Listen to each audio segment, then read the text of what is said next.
Hello, fellow Star Wars fans. My name is Starrapter. Welcome back to the channel. I'm here to talk about some Star Wars comics, as I do every week on the channel. So if you are looking for your source for the latest on Star Wars comics, you're in the right place. Go ahead and hit that subscribe button. So jumping into this week's issues, we have Darth Vader issue number 29 to kick things off. This one's, of course, written by Greg Pak with Luke Ross, one of my favorite artists in the Star Wars realm of comics. This one is a nice play on words.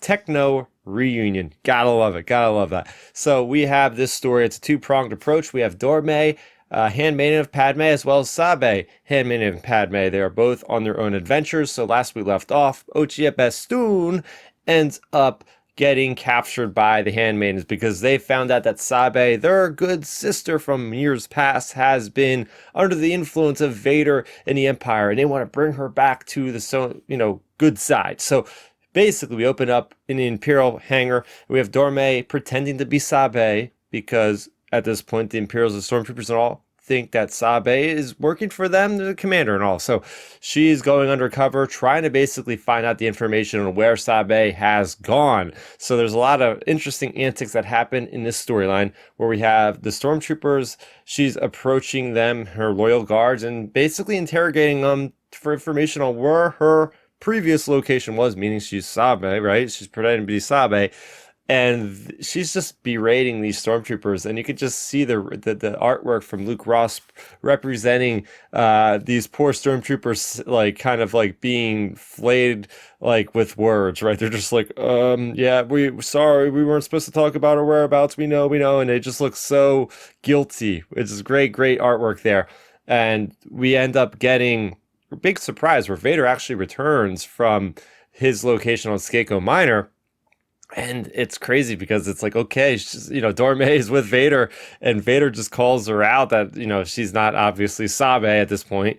And we have this nice little branch into the next storyline where we have Sabe actually still on Skako Minor, and her job is to kill Wat Tambor, who is the grandchild of Wat Tambor from the Techno Union there. So she is trying to get into a position to kill this guy. And then there's actually a feud between the Techno Union. There's this council that deems that Wat Tambor is kind of a bad dude that is getting, these different salvaged units from things that's just wasting their people's money. Long things short, we have the Droid Crush people coming back, the droids, and they're trying to kill Wat Tambor, and Sabe saves them and then ends up by the end of this killing Wat Tambor. So yeah, there's a lot of subterfuge in this issue. Things I specifically liked is seeing that G99 survive. That's one of the bounty hunter people that was from the bounty hunter issues, as well as Darth Vader, I think. And it's cool to see Dorme back because we haven't seen her in a while, and to get more of a front forward story with her, and her likeness obviously just very close to Sabe, so it's really cool seeing Luke Ross represent those. One little nitpick I have with Darth Vader, and it's not for the issue itself, but just the wider scope of what's happening with Darth Vader and between this era of Empire Strikes Back, Return of the Jedi. We're starting to get into that territory where comics often do with these main characters, where they're in all these different places at the same damn time. It's like, as a canon junkie myself, I'm trying to piece together, where is Vader supposed to be? Because at the same time, we have him in the Hidden Empire series that is going to be tracking down Kira. But then at the same time, he's also on Skako Minor and back on the Executor. So, and then we have a thing with Violet Valence that's coming up in the Bounty Hunters issue. So it's kind of like, okay, where is Vader in this timeline? And it's getting a little bit murky. So hopefully we get that a little bit cleaned up. But something I really enjoyed this week, and I did enjoy Darth Vader, I did, is I've been waiting this for a while. This is the High Republic Adventures is back under a new comic book label. That is Dark Horse Comics, as we all know, publishing the younger audience comic books. This has Daniel Jose Older returning to write, as well as Tony Bruno doing the interior artwork with Harvey Talabal, who's doing the cover work. And yes, this is taking place in Phase 2, and that means it's about 150 years prior to Phase 1. So we have a character named Sav Malagan. Might sound familiar because she was in the Phase 1 stories on Takodana and that Jedi Temple across from where Maz's palace is, her castle, and that gets destroyed. So now we're actually finding her backstory. So this character is a long-lived lifespan because she is a Padawan of 15 at this point. And she is a character that is basically brought up on the Takodana Jedi outpost. She has these delusions of grandeur of sneaking away to Maz's palace every night or whatever, and basically pretending to be a pirate. She wants to be a pirate. So the whole theme of this story so far is that we get to see that seedier side of Star Wars, right? We are in the Outer Rim, essentially. We are in that wild, wild west territory where they are taking it up a notch and really hitting home those themes with Daniel Hell's Older, having the character designs of Tony Bruno, really just making it feel like we're out west with the hats and all that sort of thing. So pretty cool stuff there. So basically, she is introducing us as the audience these different characters that are, inhabiting Maz's palace at this point. And there is a couple of familiar faces. One of them is from a solo Star story. That's Therm Scissor Punch himself. I love how Jose Older just picked an obscure character like this guy and is going to give him more of a backstory. We also have a character that people love from episode 2 Attack of the Clones back in 2003 or 2002, sorry. Dexter Jettster, everybody's favorite Besklis from the Star Wars galaxy. Yes, we have that guy, and he is a storyteller. He's got that nice, thick, black mustache at this point in his life. We had seen him previously in this year here, in our own year, in the Jedi Padawan young adult novel. We had seen him there, but we're seeing how long-lived he is as well, going all the way back to this. And he is a a storyteller has just been going around, and he's been to the palace many times. So basically what happens is Sav Malagan sees him leave and decides to just trail him to see if she can get more stories out of him or whatever.